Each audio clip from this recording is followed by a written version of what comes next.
untuk sesi perbicaraan dalam mahkamah. Kumpulan kami telah menggunakan video perbicaraan olok-olok Pusat Asasi UiAM yang bertajuk Kabur, dan perbicaraan olok-olok ini berdasarkan kisah benar iaitu berlandaskan fakta kes pendakwa raya lawan Abdul Talib bin Harun. Jadi berdasarkan pemerhatian saya, terdapat beberapa perkara yang saya ingin tekankan. Aspek pertama yang saya ingin tekankan adalah etika dalam mahkamah. Di sini saya ingin membuat ulasan secara umum dan adalah menjadi etika di dalam mahkamah untuk tampil ke hadapan apabila nama dipanggil oleh jurubahasa, dan juga bangun serta tunduk hormat apabila hakim atau magistrat masuk ke dalam mahkamah ataupun sebelum saksi-saksi tersebut masuk ke dalam kandang saksi untuk memberi keterangan. Jadi melalui video yang saya perhatikan, setiap saksi yang memberi keterangan telah mengikuti etika ini dengan betul. Bahkan setiap yang hadir dalam perbicaraan tersebut turut melakukan benda yang sama, iaitu dengan memberikan tunduk hormat apabila hakim masuk ke dalam mahkamah. Jadi perkara ini betul lah. Ini perkara yang betul. Selain itu, dapat diperhatikan juga bahawa pendakwa raya, peguam bela, jurubahasa serta saksi-saksi yang hadir ke perbicaraan tersebut telah mematuhi etika berpakaian dalam mahkamah yang betul, di mana semuanya berpakaian yang sesuai, yang sopan dan juga tertib. Namun begitu, dari segi tutur bicara semasa perbicaraan pula, apa yang menarik perhatian saya adalah cara seorang peguam bela dalam video tersebut membawa dirinya, dan saya dapati caranya agak kurang sopan dan tidak sesuai untuk berperwatakan sebegitu rupa dalam mahkamah. Apa yang saya perhatikan untuk sepanjang perbicaraan olok-olok tersebut adalah peguam bela dalam video tersebut berperangai seperti kebudak-budakan apabila soalan yang ditujukan kepada saksi telah ditolak oleh hakim, di mana peguam bela tersebut menghentak tangannya serta menunjukkan ekspresinya yang tidak berpuas hati dan juga tidak sesuai dan tidak profesional di hadapan hakim. Suaranya ketika berbicara juga agak tinggi, di mana saya rasa kurang sesuai dalam perbicaraan.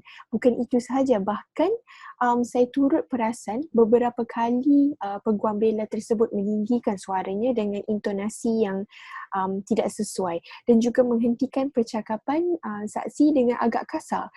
Bagi saya, seseorang profesional, terutama seorang peguam yang dikira sangat mahir dalam tugasnya, sangat mahir dengan tata cara dalam mahkamah, perlulah menunjukkan dirinya yang sangat matang dari segi percakapan dan juga pembawaan dirinya semasa perbicaraan.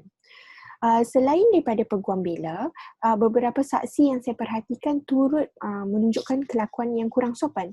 Sebagai contoh, saksi yang kedua dan juga saksi yang ketiga telah meninggikan suara mereka dengan nada marah serta menuding jari ke arah orang kena tuduh, OKT tersebut, semasa perbicaraan mahkamah. Turut diperhatikan juga saksi wanita bagi sesi pembelaan sangat beremosi, tidak tenang dan juga meninggikan suaranya dengan nada yang sangat marah semasa memberi keterangan. Saya kira perkara ini tidak sepatutnya terjadi kerana ia sangat melampau dan menyebabkan keadaan dalam mahkamah tidak terkawal. Saksi-saksi perbicaraan seharusnya menunjukkan sisi yang lebih tenang dan terkawal serta menunjukkan kematangan apabila berbicara setelah mengambil kira saksi-saksi yang saya sebutkan tadi adalah orang dewasa yang waras. Jadi mereka sepatutnya berkelakuan lebih matang dari segi percakapan dan juga perangai mereka. Aspek seterusnya adalah dari segi aspek bahasa. Memandangkan video perbicaraan yang kami gunakan adalah dalam bahasa Inggeris, kerana bahasa Inggeris merupakan bahasa pengantar utama Pusat Asasi UiAM, adalah sangat terhad untuk saya mengulas berkenaan dengan tata bahasa ataupun penggunaan istilah undang-undang dalam bahasa Melayu. Akan tetapi saya perhatikan beberapa istilah undang-undang bahasa Inggeris telah digunakan seperti prima facie, defense, prosecution dan juga lain-lain. Penggunaan istilah ini semua telah digunakan dalam perbicaraan tersebut dengan penggunaan ayat yang betul. saya juga ingin menekankan bahawa pentingnya soalan-soalan yang diutarakan semasa sesi soal jawab, di mana soalan yang diberikan oleh peguam mestilah soalan yang relevan dengan kes agar tidak membuang masa. Yang terakhir, saya juga perhatikan betapa pentingnya projek suara dalam perbicaraan. Setiap tutur kata dalam sesi perbicaraan mestilah dilakukan dengan jelas untuk mengelak berlakunya kekeliruan. Dalam video tersebut, saya perhatikan jurubahasa mempunyai suara yang lantang dan jelas apabila membaca tuduhan pada sesi awal perbicaraan. Begitu juga dengan suara hakim dan juga peguam bela dan juga pendakwa raya. Jadi sekian sahaja untuk ulasan individu video perbicaraan mahkamah. Sekian daripada saya. Terima kasih. Berdasarkan pemerhatian saya sepanjang proses perbicaraan kes ini berlaku, saya dapat mengenal pasti beberapa prosedur yang diamalkan apabila berada dalam mahkamah. Antaranya telefon bimbit hendaklah berada dalam mood senyap untuk mengelakkan gangguan dan semasa proses pembicaraan berlangsung. Hal ini sangat dititik beratkan oleh bailiff. Diingatkan sebelum pembicaraan berlangsung, jika kes ini dibicarakan di mahkamah sivil, maka para peguam dan mereka yang terlibat perlu memberi tunduk hormat pada hakim terlebih dahulu. Bagaimanapun di mahkamah syariah, hal ini tidaklah dititik beratkan. Pada masa yang sama, bailiff yang juga merupakan pembantu kepada hakim dan memastikan saksi dan juga tertuduh sentiasa menjaga tingkah laku semasa berada di dalam mahkamah. Bailiff juga bertindak mencatat keputusan mahkamah, fakta-fakta penting, tarikh bacaan semula kes dan sebagainya. Kehadiran bailiff di mana-mana mahkamah adalah sangat penting. Bailiff juga akan memastikan defendant dan juga saksi yang hendak memberi keterangan akan bersumpah untuk hanya mengatakan kebenaran yang kepada mahkamah. Saya juga percaya bahawa defendant dan juga saksi yang telah bersumpah untuk menyatakan kebenaran kepada mahkamah tidak akan melakukan kebohongan yang boleh menghina kemuliaan sesebuah mahkamah. Saya juga tertarik dengan sesi soal jawab dan pemeriksaan balas yang berlaku di mahkamah antara pendakwa raya dan defendant semasa perbicaraan ini. Sesi ini berlangsung dengan lancar walaupun plaintiff dan defendant diasak dengan pelbagai soalan yang memerlukan daya ketahanan emosi yang tinggi. Masing-masing berjaya memberikan keterangan yang memuaskan, namun hujah-hujah yang dikemukakan oleh para peguam perlulah dinilai dari kacamata seorang hakim kerana dia merupakan orang yang paling arif dalam bidang perundangan.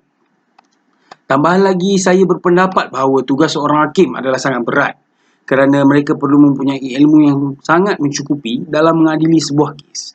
Setiap ungkapan serta kata-kata seorang hakim bukan sahaja penting tetapi menjadi ikatan otoriti kepada kes-kes yang akan datang. Oleh hal yang demikian, saya sendiri melihat perilaku serta adab yang cukup sopan ditonjolkan oleh hakim mahkamah syariah tersebut. Secara keseluruhannya, perbicaraan ini telah diadakan dalam suasana yang terkawal. Kedua-dua pihak memberikan keterangan yang benar dan munasabah. Pihak defendant memberikan keterangan yang munasabah. Dan berdasarkan hujah yang dikemukakan oleh peguam syariah serta pihak tersebut, telah membantu mahkamah untuk membuat keputusan yang tepat dan adil. Namun demikian, suatu hakikat yang tidak boleh dikesampingkan ialah etika dan adab yang perlu ditunjukkan semasa berada dalam mahkamah supaya lahirnya rasa hormat terhadap institusi kehakiman di negara kita. Akhir sekali, saya ingin berkongsi mengenai perwatakan seorang hakim. Dalam kes ini, hakim terlihat profesional dan dapat menangani segala keadaan dengan baik. Hakim juga menggunakan bahasa yang baik dan sopan semasa memberi hujah.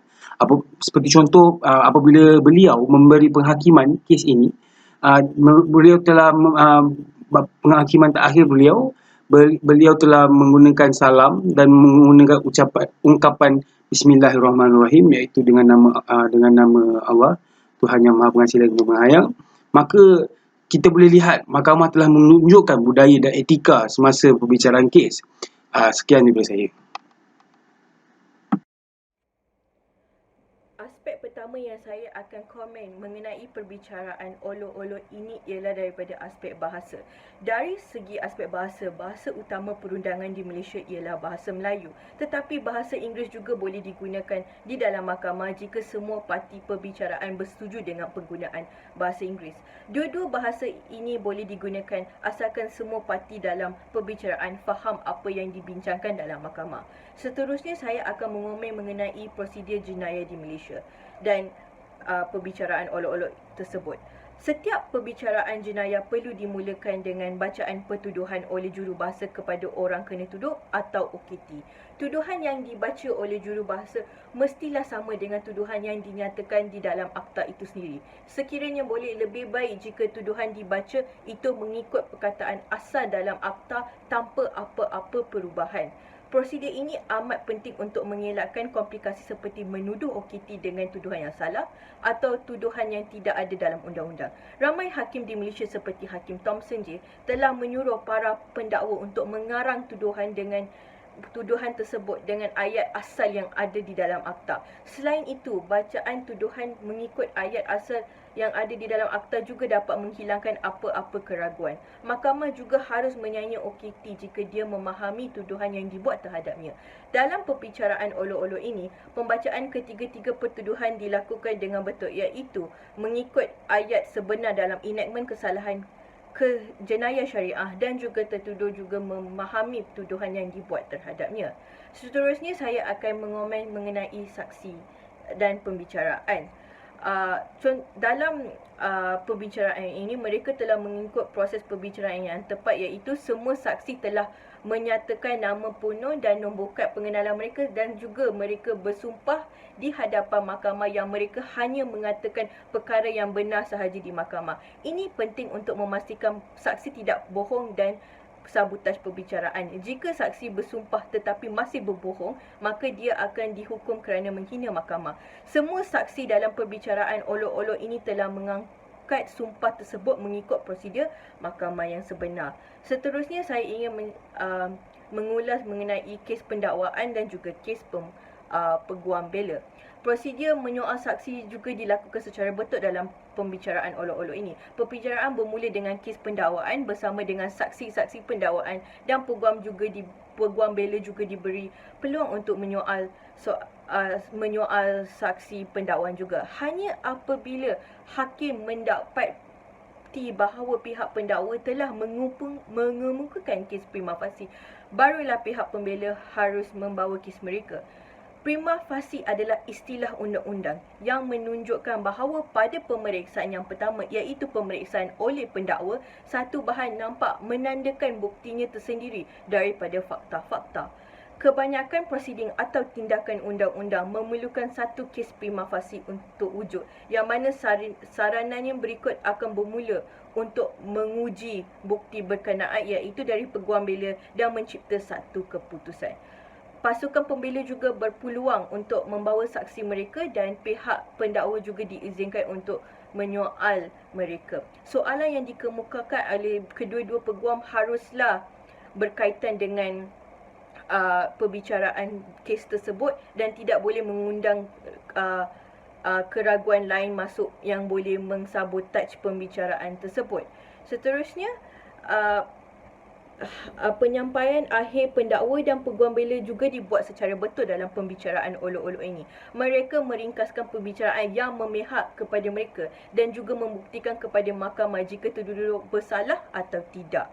Hanya setelah kedua-dua pihak telah memberi penyampaian mereka, hanya hakim dapat membuat keputusan. Prosedur takhir yang saya akan komen mengenai perbicaraan olok-olok ini ialah penghakiman oleh hakim.